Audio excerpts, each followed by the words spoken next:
Greetings, everybody, and welcome to the Called2B Podcast, where we seek to empower everyday believers to discover about their authentic calling in Christ to be a greater blessing in our world today. I'm Reverend Dr. Travis Guzzi. I'm the Executive Director of Wellness and Coaching for the Southeastern District. I'm also an ICF Certified Life and Executive Coach and a Gallup Strengths Coach. And I'd like to welcome you to this Everyday Believer conversation, where we have conversations with everyday believers doing extraordinary things in the kingdom. And we have a special podcast for you today. For you, our listening and viewing audience, we have Dr. Jon Thompson, who is a professor at William & Mary and the Executive Director of Cambridge House, a campus ministry here in Williamsburg, Virginia, who's going to be talking about his calling, both as a professor, but also his work with college students at the university. Before we dive into our conversation and introduce Jon, I just would like to encourage all of you not only to listen and share this video with somebody who you think might be blessed by it, but we also want to encourage you to please subscribe and hit the like button, put some comments. It just helps with the algorithms so that we can get this message of the Called2B Podcast out there to more people. And with that, Jon, welcome to the Called2B Podcast. Good to have you here today. Thank you very much. It's great to be here. Yeah. Hey, Jon, as we get started, so as I mentioned, we have these conversations with everyday people living out their calling to be a blessing in our world. And for our viewing and listening audience, before we dive into the meat of our podcast, it's always good just to get to know our guest and hear a little bit about their life and faith journey. So if you'd mind maybe just sharing a little bit. Yeah, thank you. Thanks for having me, Travis. It's so good to be here. So I grew up in rural Alabama. That's my background. Now, you don't have that accent. Yeah. I kind of was noticing that. The edges have been lost over the last decade or so. We'll come to it later, but I spent 10 years in England. And, okay. I always joke that in England they were disappointed that I don't have the Alabama accent. And now that I'm back in the U.S., they're disappointed I don't have the British accent. So can't win for losing, I guess. Right. Yeah, so I grew up in Alabama. Rural Alabama, was from a Christian family. Okay. My mother was Christian, is a Christian, raised in the church and had a sincere faith from a pretty young age. I went to university. There I discovered philosophy at the University of Alabama. Quickly became a major in the first semester. I realized in my first intro class, this is what I wanted to do with the rest of my life. What was it about philosophy that really drew you? Well, I think philosophy gave me a language for all the implicit questions I had been asking my whole life. So, for instance, questions about how do we know what's true, what's real? Does God exist? And how do we have a fruitful conversation about that question? What is justice? What's the basis of a good society?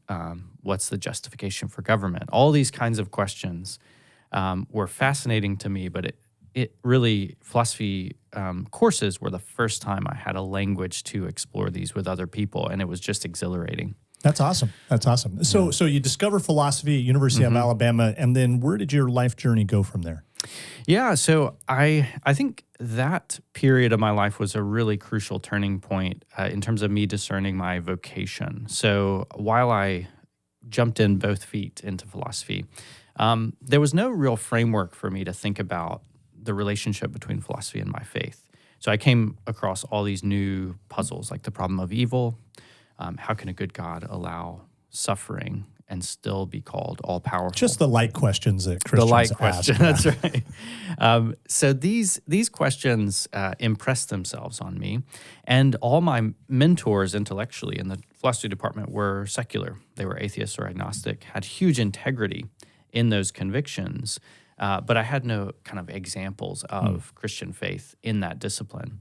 And so I sensed that, perhaps I could be someone who does philosophy very well, hopefully, but also holds on to Christian convictions and becomes an example for students. So I discerned that I would like to go on and study a bit more. I ended up going to the UK. I was in Cambridge for what I thought would be 1 year with a study program, ended up staying for 10 and doing graduate study there and then postdoctoral study at the University of Cambridge in philosophy. So all along the way, I had this academic focus, but I also was interested in bridging really the academy and the church, helping Christian faculty, Christian students to think through their disciplines from a Christian perspective, and also to think about the questions that the culture is asking and how Christians might respond and think about those questions. Right. That's awesome. And that kind of brings you to where you are today. So kind of that exploring your faith, love of philosophy, marrying those together, doing further academic work, to now being the executive director of Cambridge House. Tell us a little bit about Cambridge House and how did it come about? Yeah, thank you. So, of course, a big part of the story is when I was in England, my wife and I got engaged and married and started growing a family. And part of what that meant for us was thinking about the possibility of returning to the United States. And so as we were beginning that process, we came across a couple who had roots in Williamsburg at the College of William and Mary. They're called Blake and Paula.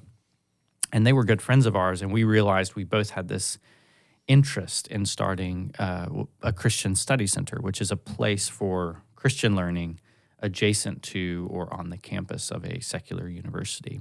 And so when we both realized this, it was like a light bulb going off. Maybe there would be some future together to start this work. And so Blake and Paula actually purchased a house just off campus from William and Mary. Yeah, actually, the interesting thing is my wife used to go there with the previous owner for a book study, and just so happens then they bought the same house, and now it's Cambridge House. Wow, I didn't know that. There are all sorts of great stories. One of which is the previous owners, whom I guess you know, wanted to sell the house to someone who wanted to start a study center, and the buyers wanted to start a Christian study center as well. So interesting how God brings that together like that. Absolutely, yeah. It feels like there's been so much buildup before I and my family came on the scene. And part of that was that for the last 10 years or so, there have been Christian faculty, staff, and community members who were interested in and praying for some kind of Christian study center to start.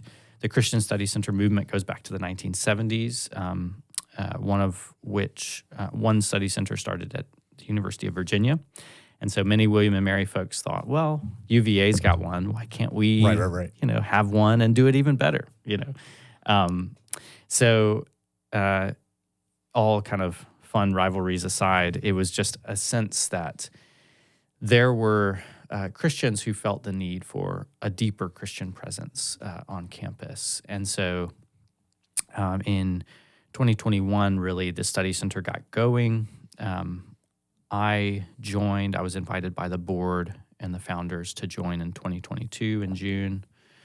And we really did our first year of full programming just a year ago. So this is brand new. It is. Yeah, the launch this last year. Yes. So it's been really exciting, really humbling how much, as I said, there's a foundation that I and other staff have been building on. And also, I think one of the most exciting things for me is just how much interest among students and faculty there's been from day one. When you start something, you think, well, how are we going to get people in the door, generate interest, all these sorts of things. But actually, there's been a kind of hunger amongst students for this kind of thing. And that's been great. Yeah. It's interesting. I know that in God's timing, there's always this idea of these kairos moments, that just everything just seems to come together at the right moment for God to do something. And it sounds like it's kind of been one of those for you all. Yeah, I think so. I mean, one has the sense of being carried by the wind, just putting up a sail and asking the Lord to do something, and then there's been fruit already. Yeah. So let's take a little deeper dive into this. So what is the distinctive mission of Cambridge House, and how might we distinguish it maybe from other campus kind of ministries that I think a lot of people might be familiar with, whether it's Campus Crusade for Christ, InterVarsity, there's a number of different kind of those ministries. What makes Cambridge House unique? Yeah, that's a fantastic question. I think there are a few things, one of which is I think the primary thing is the kind of academic focus of the study center. So I'm not an ordained minister or chaplain. I have a PhD in philosophy, and that was part of the recruitment for the director position, a sense that they wanted someone who could teach in the university, teach in the study center, and engage intellectually with a broad swath of students and their questions.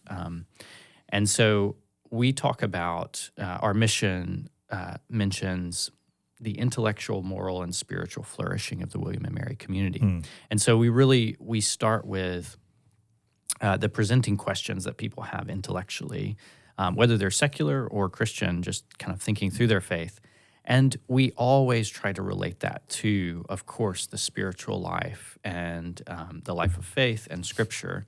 But really, that's distinctive. We're not primarily a chaplaincy. We kind of have this distinctive academic focus. I think another thing that sets Cambridge House apart is it's a house. It is a residence. It's a 4,400 square foot former bed and breakfast. So it's a beautiful place for students and faculty to come, spend time, be shown hospitality and a warm welcome. And that really changes a lot of the dynamics in terms of discussions and asking questions and having lectures.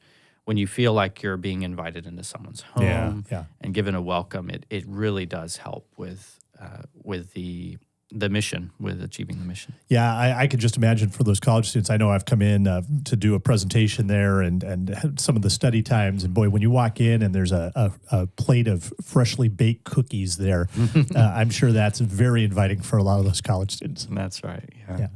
So let me ask you, so it's a very distinctive mission that Cambridge House has and that you have with it. I think there's a lot of people who are mistakenly think that faith and philosophy, higher education are diametrically opposed to each other.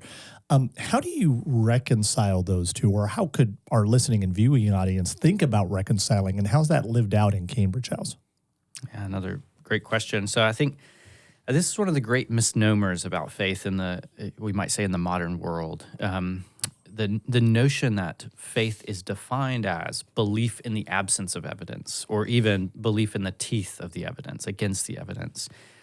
And I think one of the things that struck me, and this was extremely helpful when I was a university student, is seeing that very few Christians, philosophers, theologians, scientists have thought that about the nature of faith or its definition. That's a very new way, arguably, of thinking about faith. And so actually faith and reason, faith and science have for most of Christian history been seen as consonant, as according with one another. And there are lots of examples we could think about in that regard. One of my favorite is the history of modern science. So some of the key players there, René Descartes and Francis Bacon, these are figures I've worked on in my research quite a bit.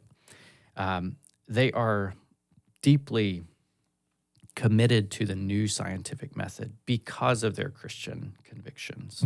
So Francis Bacon is a fun case. He was a British philosopher. He had the idea for the Royal Society, which is the first scientific society in Britain.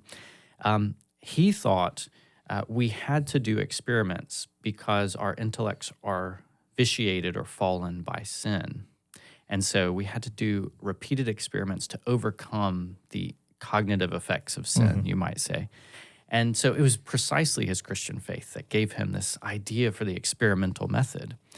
This undercuts a lot of the kind of conflict narratives about reason and faith in the modern world. We could talk about lots of modern examples as well that are like that, but that's one really powerful example.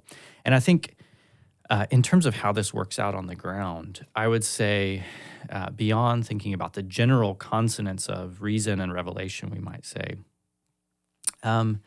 there's also this great tradition in Christian history called, in Latin, the phrase is fides quaerens intellectum, faith-seeking understanding. And so the idea is that faith, yes, it goes beyond, in many ways, what reason discloses.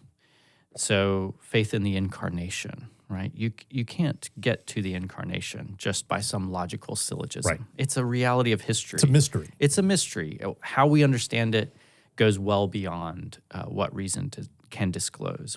But once you take that first principle, as it were, of faith, that is that the incarnation is true, or the Trinity is true, or that God exists, it actually opens up a whole world of intellectual investigation. And so many things in the Christian faith and theism more generally illuminate so many aspects of our life. So, for instance, C.S. Lewis finished his wonderful essay, Is Theology Poetry? And I'm paraphrasing, but he said something like, I believe in Christianity as I believe that the sun has risen, not only because I see the sun, but because by it I see everything else, right? So faith, Christianity is extraordinarily illuminating and concords with reason, even though it goes beyond it. Yeah. And I think that, in scripturally, we hear that we're supposed to give the reason for the hope that we have. Not that we, can absolutely prove it, but there is evidence. There is reason we can point to that. I think that one of the challenges today is helping to show that the Christian faith is plausible. Because I think that there's a lot of objections, and I think if we can address those seriously and point to, there's evidence. I can't 100% prove it because there is a faith proposition, just like any kind of worldview. There ultimately comes a faith proposition as well. But what is the evidence that leads you to that faith proposition to hold on to it? And so I think if we can point to that, and I love that really the university tradition. It comes out of the church, out of the Christian faith, and the first doctors were, I know in my doctorate, it's like, well, you're not really a real doctor. It's like, yeah, well, actually, the first doctors were theologians. Doctors of divinity. Yeah. Right. Yeah, that's fantastic. And I think how this plays out with students and faculty, this faith-seeking understanding tradition, it's kind of liberating. I see so many students who were just waiting for someone to say, let's explore together. Let's put every question on the table. We're not going to constrict inquiry because we're religious or something. It's not like religion shuts down conversations. It opens them up.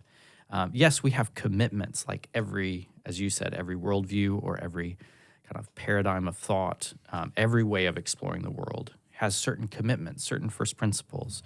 But just because we have those, it doesn't mean we can't ask all sorts of questions and pursue truth, beauty, and goodness together in a kind of open-ended way. Yeah, so when we kind of dive in now with kind of this idea of faith and reason, the ministry of Cambridge House, what does that look like as far as some of the practical services and ministry that you do on a day in and day out basis? I know you're kind of new and some of this is still kind of unfolding, but what's that kind of look like maybe throughout a week? Yeah, so I guess a few things come to mind. First, hospitality, as I mentioned earlier, is core to what we do. So we're open 3 days a week as a place for students to study. They can get fresh baked cookies most days, or cake or pie, and hot coffee. So we open up so that they can use the space. We have a small library that we're growing right now. And it's really a place where we have certain parts of the house that are dedicated to quiet study, other parts where you can have a conversation. And I think hospitality means, and I get this in part from the L'Abri movement, which was a movement in the 20th century that's still going. They were residential centers all around the world, but they emphasized honest answers for honest questions. And so any kind of question, as long as it has sincerity at its core, we can talk through. So that's the first thing, hospitality. God has shown us a welcome into his world as his creatures. And so we participate that in some small way as those who offer hospitality to others. I think the second thing that we try to do is we pursue what I call transformative education in the Christian intellectual tradition. And so what does that mean? Well, we think that the Christian tradition doesn't only speak to the head, although it does that for all these reasons we've just talked about. It's not anti-intellectual. It's not fideistic. It does speak to the head, but it also speaks to the heart, the soul, to the way we live every part of our life, to society. And so transformative education means we want students and faculty at the end of their time with us to be different people than when they started. We want them to be formed. So not just formed. I was just thinking that word. Yeah, so formation is central to education for us. And I think for all Christians, formation is important. It's central. And so we do a few programs along those lines. So we have a fellows program that we just started this year called the Paideia Fellows. We have 11 undergraduates and graduates from across the disciplines. They're going through a course on God and the good life. So we meet once a week. We read a chapter together or a book, and then we discuss it over food, a meal or cake, or there's a lot of cake at Cambridge House. That's a takeaway. So we discuss together as we pursue truth together. And then we also have lecture series in the house and book groups and all sorts of kind of enriching educational opportunities for students and faculty. And then the final kind of group of projects, and this is the one that's kind of earliest stages, but we want to engage the university community at the level of big ideas, raising big ideas, and a conversation that anyone in the university can participate in that addresses these big questions or fundamental questions, you might say, that may not be on the agenda of the modern university always. So what kinds of questions are those? Well, of course, the question of God and does he exist? That's a question that if you say yes to that, you have to live a different life than if you say no to that, right? So everyone, I think, at the college level should think through that, should come to some conviction about that. But a less kind of explicitly religious question would be, what's a human person? What are human beings for? And how does that shape how we organize ourselves, not only politically, but in terms of our educational institutions, our curricula, all these sorts of things. William and Mary is famous for being a liberal arts institution, an excellent liberal arts institution. The question of the liberal arts really is tied to this question of what a human is and what a human is for. How can you have a liberating set of disciplines if you don't know what the thing is that you're trying to liberate, right? The human person. And so we think Christianity has a framework for this. And so we have lectures and other events on campus that we invite faculty, staff, and students to try to raise some of these questions through bringing in outside speakers. Yeah. It sounds like a lot of it, I come from a Lutheran tradition, so, thinking of Martin Luther. For him, he had quite a developed teaching of what does it mean to be human, especially, as you said, one redeemed by Christ. And as an outflow within that is this teaching on vocation of calling and how we live and what is the purpose of our various callings of life. And so it sounds like you're engaging students in not just that, okay, we're here to learn and knowledge and how that ties to faith, but what it means for citizenship, for when you go out and get a job, what does it mean to live life in an ethical way, to contribute to the world and society around us? That's right. And I think philosophy, it's the love of wisdom. And I think much contemporary philosophy moves away from that to merely technical debates. Now, I love the technical debates too. They're very enjoyable and they're important because they're tracking truth. But what sometimes gets forgotten is that actually the philosophy professor, the philosophy student, should be on a journey together toward wisdom. And this question of vocation is a question of wisdom. And so we want formation to occur in these students before they go out into the world because they don't really realize it at the college level, but you never have another opportunity to spend so much time becoming the kind of person in a focused way that you that you think you're called to be. Yeah. As you think about maybe really bringing this down in a personal way, is there maybe, again, I don't want you to break any confidentialities or anything like that, but is there maybe a story you could point to of what this looks like within maybe one of your participants? Yeah. I think one story that comes to mind is not an exchange student, but a student from abroad who's from a country where, let's say, Christianity, religious conviction is suppressed. So this student came to William and Mary with no experience of Christianity, of the church, or any knowledge of Christianity.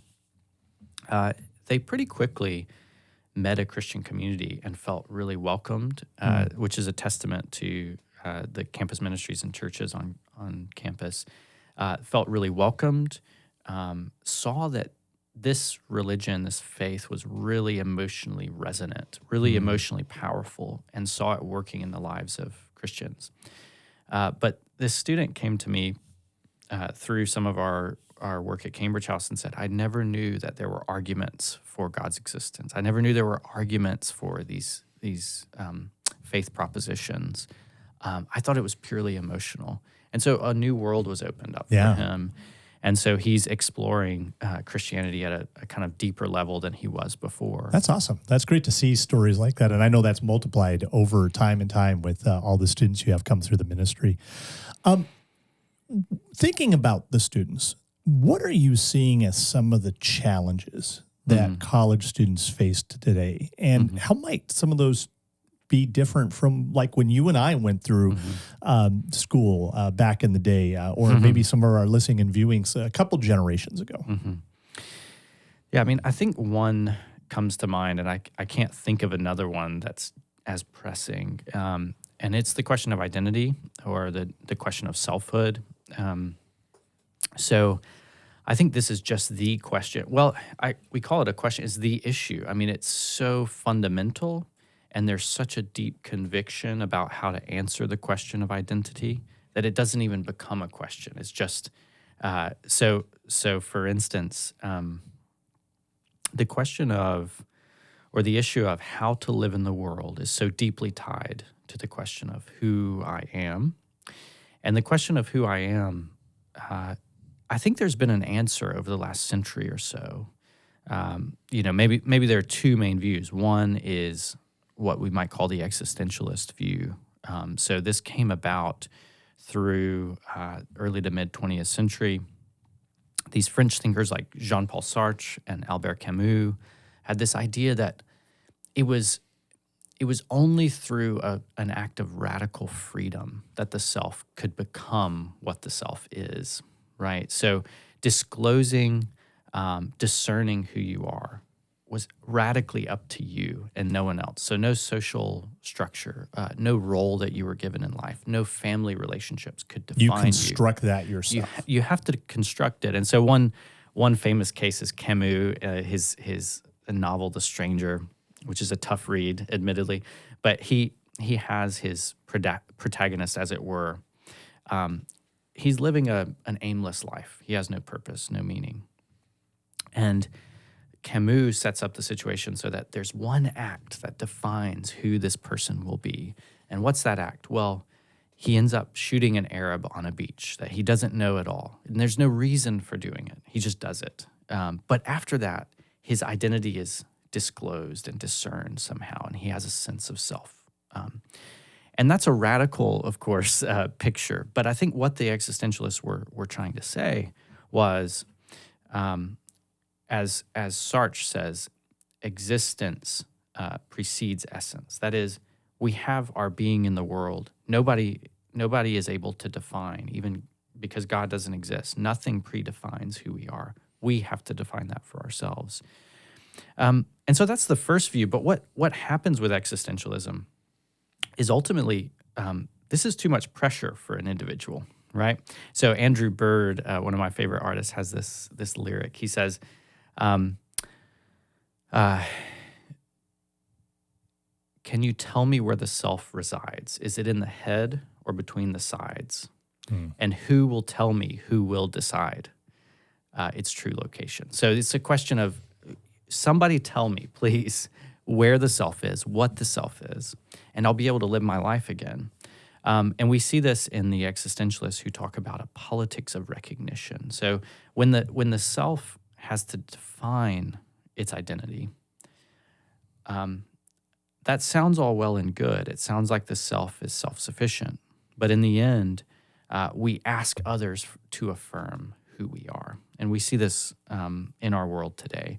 I disclose my authentic self, and then I ask you, or I even demand, acknowledge it. Acknowledge who I am. Acknowledge, and there's all sorts of ways in which this can play out. Acknowledge the way I self-identify, or else you're doing violence to me. Yeah.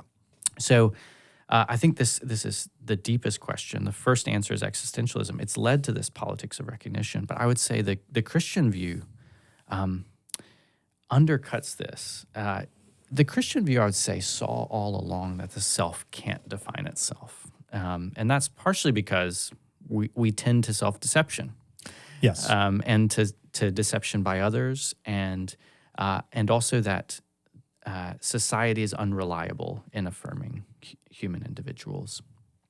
But what Christianity says is that there is a recognition that matters, but it's divine recognition. It's divine affirmation, and that's the only stable source of the self. So I think of John's first epistle, where he talks about we shall be like him. That is, we will be like Christ, for we shall see him as he is. And Ivan Illich, who's a favorite philosopher of mine, talks about this issue of identity in relation to the Christian picture. And he talks about the word pupil, the black part of your eye. And he says that comes from the idea of a little version of the self.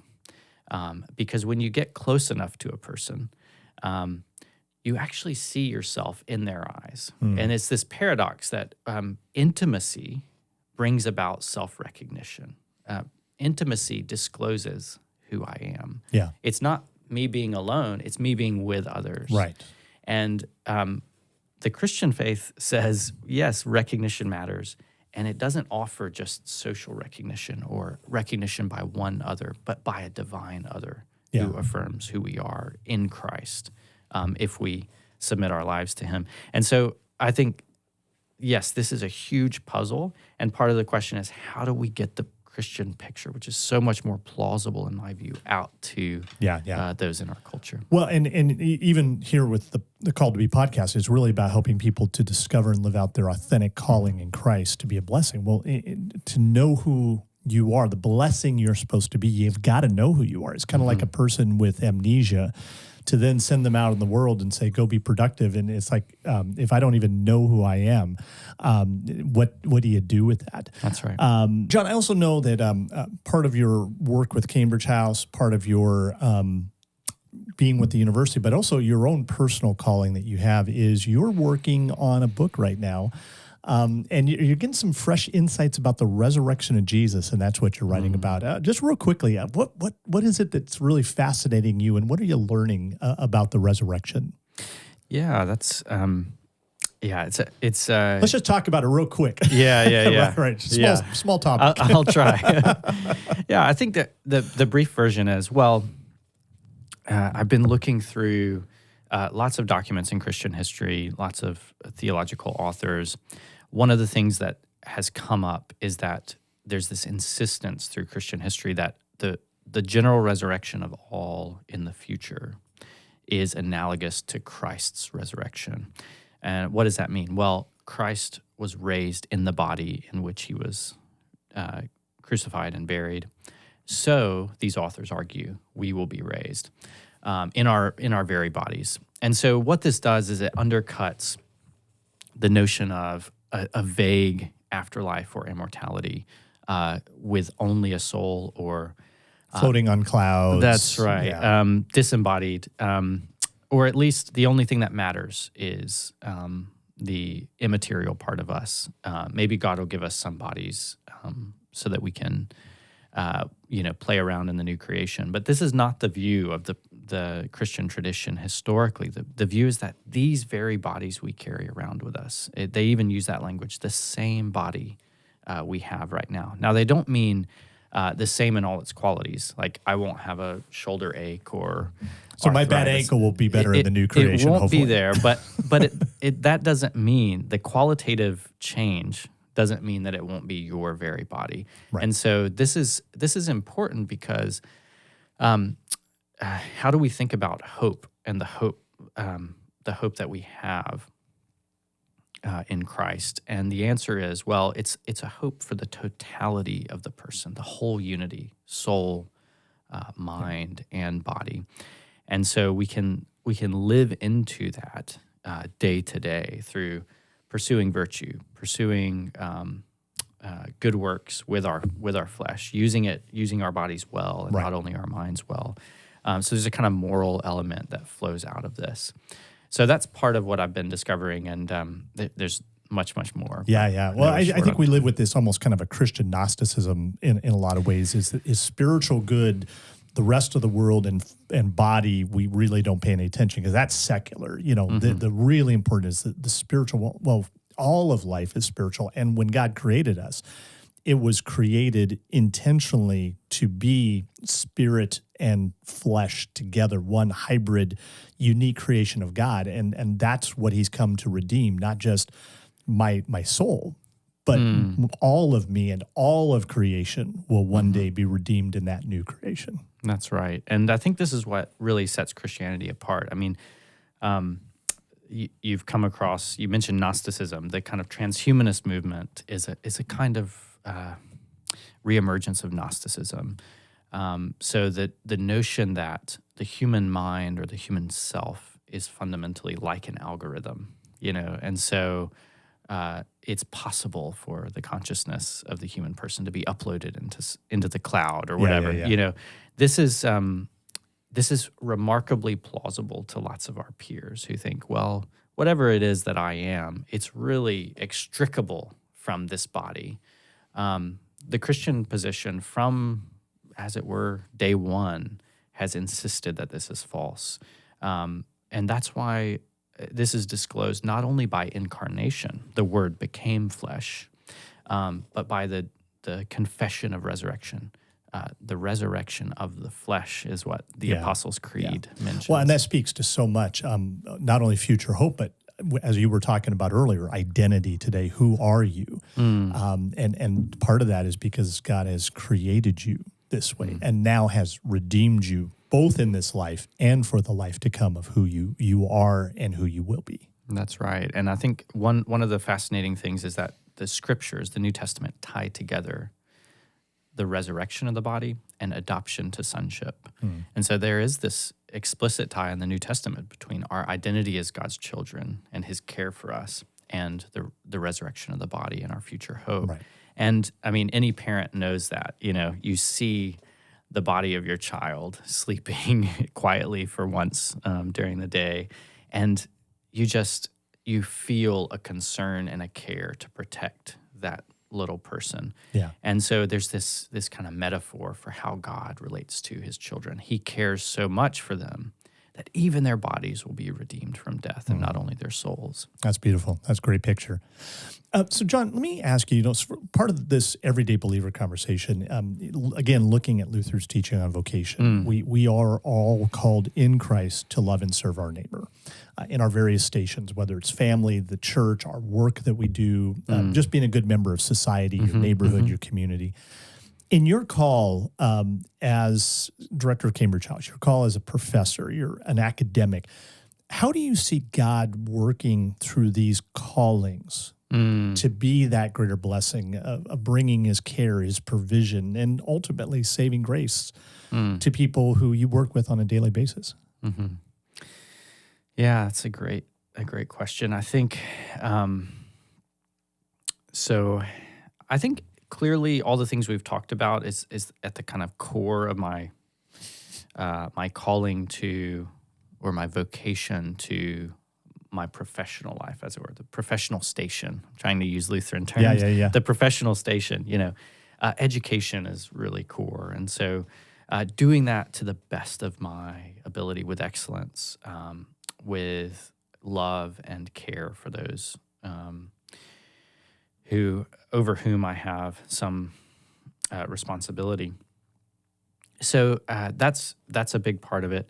I think another part of it is the vocation to balance these things. Cambridge House is a startup, and we've only been around for 2 years. There's lots going on, building the life of this place, and we have a young family, and you're calling to them as well. There's a calling to them. There's a calling to the university, and to be an excellent professional, an excellent professor there. These are all distinct callings, and holding them together. And the calling to write a book, is that a calling?